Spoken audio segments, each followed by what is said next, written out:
Hey guys, today we're going to make venison manicotti. We're going to use the front leg of the deer that I shot a couple months ago. We're going to start off with front leg. All right, you're going to put probably about 4 cups of water into a roasting pan, and as you can tell, the leg ain't really going to fit in there, so we kind of got to shrink it a little bit. Pretty simple. Cut back behind the knee.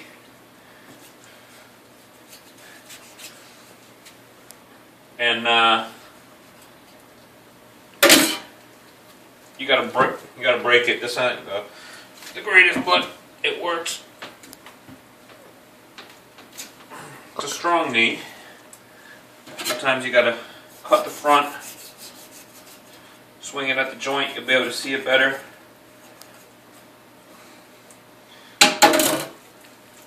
I've got the oven preheated at 350 degrees. And I'm just going to throw, alright, well I'm just going to bend it, make it easier to throw in the pot, make it a little bit smaller. Looks like the shoulder blade is going to give me problems. So I'm going to try to hold it the best I can. Looks like it's going to give me problems. So gotta have a good sharp knife in order to do this, because shoulder blade is pretty much, I don't want to say cartilage, but it is a soft bone. And a good sharp knife will just plow right.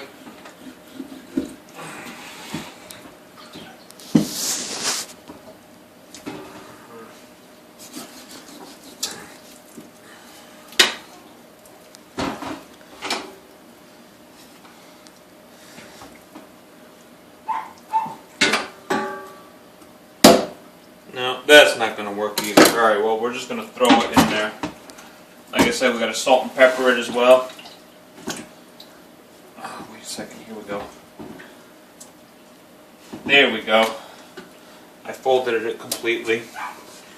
Wash your hands. And I'm going to do some fresh salt, sea salt, and pepper. And I think I'm going to throw on a little bit of garlic. Preheated the oven at 350 degrees. And I'm going to let this roast for probably about 3 or 4 hours.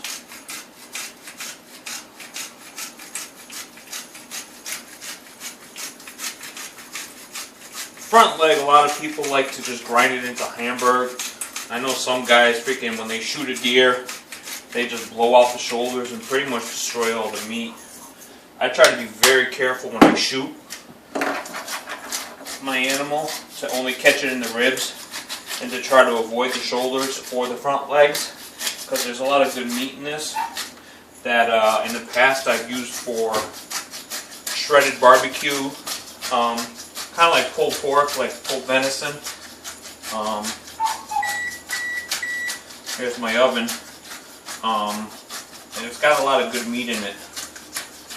So, and if you cook it at a low temperature for a long time, you will get some really good soft meat. And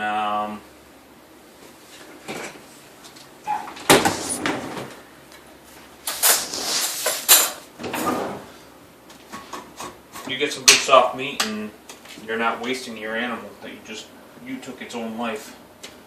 So put a little bit of garlic on here.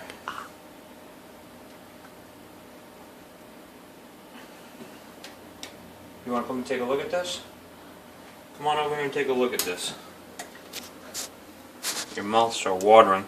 Now what I like to do is I like to just keep the I'm going to keep the meat off of the thing, so I'm going to use some whoa, wrong place. I'm going to use some shot. I know I got shot glasses around here. I'm going to put some shot glasses. All right. Well, I guess I don't have any. Here we go. I'm gonna raise it up off the water just because I don't want it to be sitting too much in the water. So I'll throw a few shot glasses on the bottom. Pretty much just let it stand up.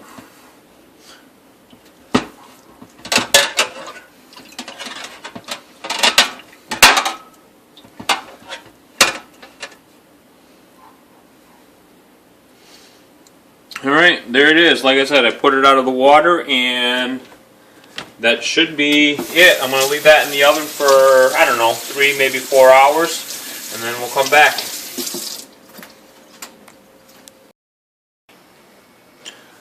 Alright guys, took it all out, took the leg out. It's been about 3.5 hours. We had a little phenomenon here, and looks like the leg decided it wanted to kick back, and it dried out, and the ligaments kicked the lid right off the thing. It's kind of freaky, but this looks delicious. Alright, from here I'm just going to take off the meat, whatever meat that I got off the bones, and I'm just going to chop it up into small little pieces. So I will get back when I get to that point. Alright, we're back, and I chopped up all the venison, all that front leg, put it here in the wok because it's got it's a lot of meat. It's probably about 3 pounds of chopped meat. Oh, it's tender. Oh my god. Can't believe how it smells so good when we walk into the house. What I'm going to do is I got about 2 tablespoons of fresh basil. Dump that into the meat. I got, I don't know, another 1.5 tablespoons of herb de Provence. Dump that in there. And about 1 tablespoon of rosemary leaves. Dump that in there. And I'm just going to mix this all up, just to cover the meat.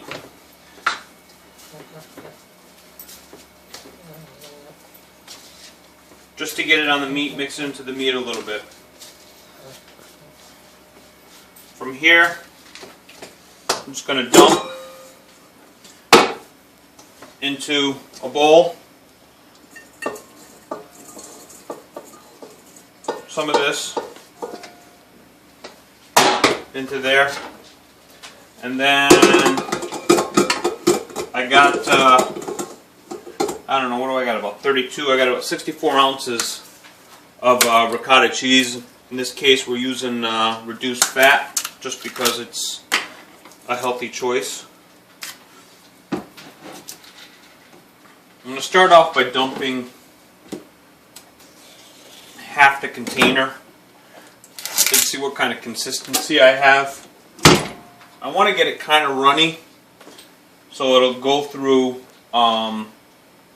the piping bag that we've got, or like basically the stuffer.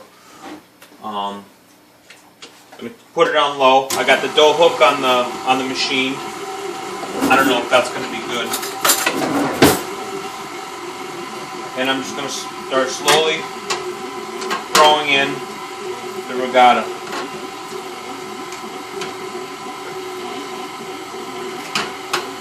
Alright, the dough hook ain't working, so we're just going to change that up. And I'm going to put a paddle in this instead. Hopefully it doesn't make a mess. If it does, my honey's going to kill me.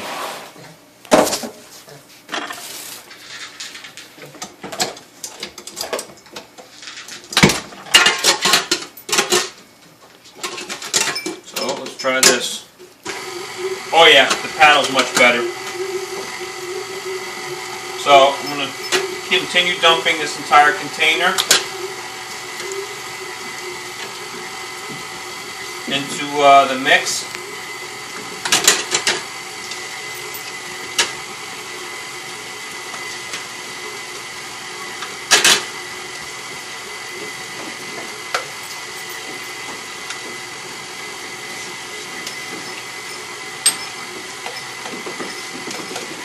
Trying to make the biggest batches I can possible so that way I'm not wasting my time.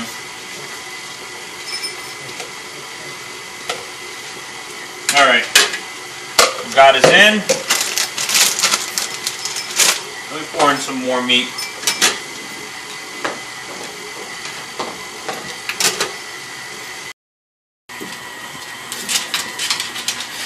So I put in about 2 cups into the mix. Damn, that's delicious. And I think I'm just going to throw in some parm in here too, if we have any. Yeah. Throw in a little bit of parm. I'm going to come over here and see this, what it looks like as I'm mixing it. I probably just put about 5 tablespoons of parm in there. Not very scientific. See how runny it is?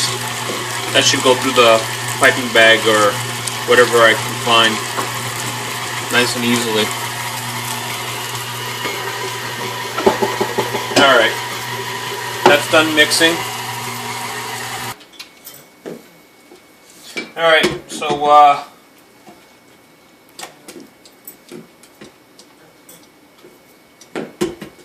this looks good for me. I don't know if I'm going to end up using this, putting it through the grinder and stuffing them, or putting it through a pastry bag. But let's see here.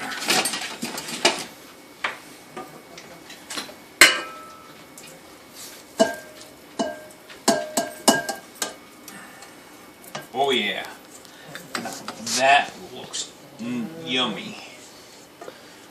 Alright, I'm going to finish it up.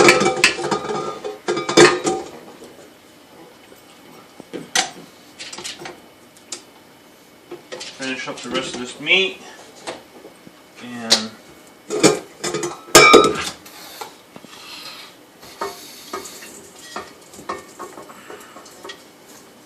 now this recipe, you can use it for stuffed manicotti, or you can even do stuffed shells with it.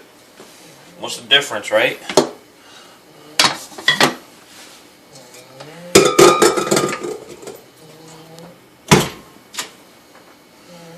Put it back on low speed, and let's start dumping this bad boy out.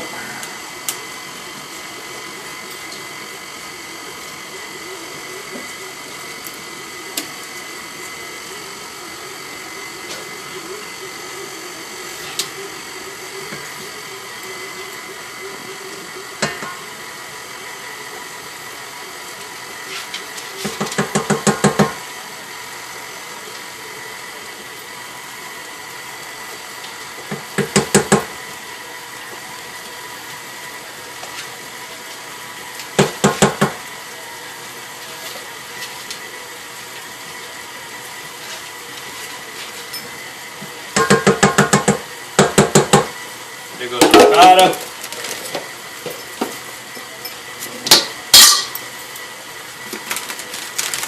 There goes the mozz.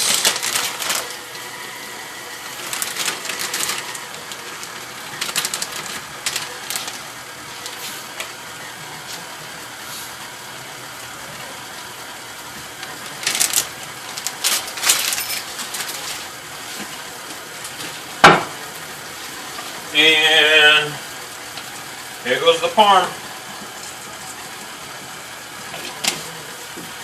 Good to go. Okay, good. Alright guys, I'm in the stuffing stage now. I got the manicottis boiling. As you can tell, I've already got one batch done. Took me a little experimenting. I used a Pampered Chef kind of like an icing thing, and it didn't work out the way I wanted, so I'm using the meat grinder with a sausage attachment on it. I personally think that a sausage stuffer would probably be better for this. You can see got a nice pile of my manicotti mix, and it's going pretty well. It took me about maybe 20 minutes to stuff all those. You can do it with a Ziploc bag or freezer bag, and you cut the end off, you know, a corner off, and then you just stuff it through, and that works pretty good. The manicotti, I'm not cooking all the ways. I am just cooking it until it just gets soft, so they're flexible. From here, once I'm done at this stage, I'm going to throw them into the freezer just like this, let them freeze, and then after that I'm going to put them in some vacuum seal bags. I figure 2 per person per meal, so in my case here I'm just going to put 8 per bag, And basically what you do is you just put, when you go to eat them, you put them in a baking dish and throw your favorite marinara sauce or pasta sauce on top of it.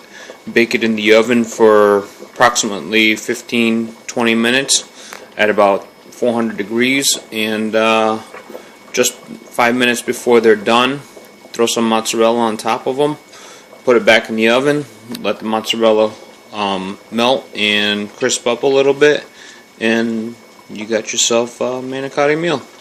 So that's it for venison manicotti. Have a good day.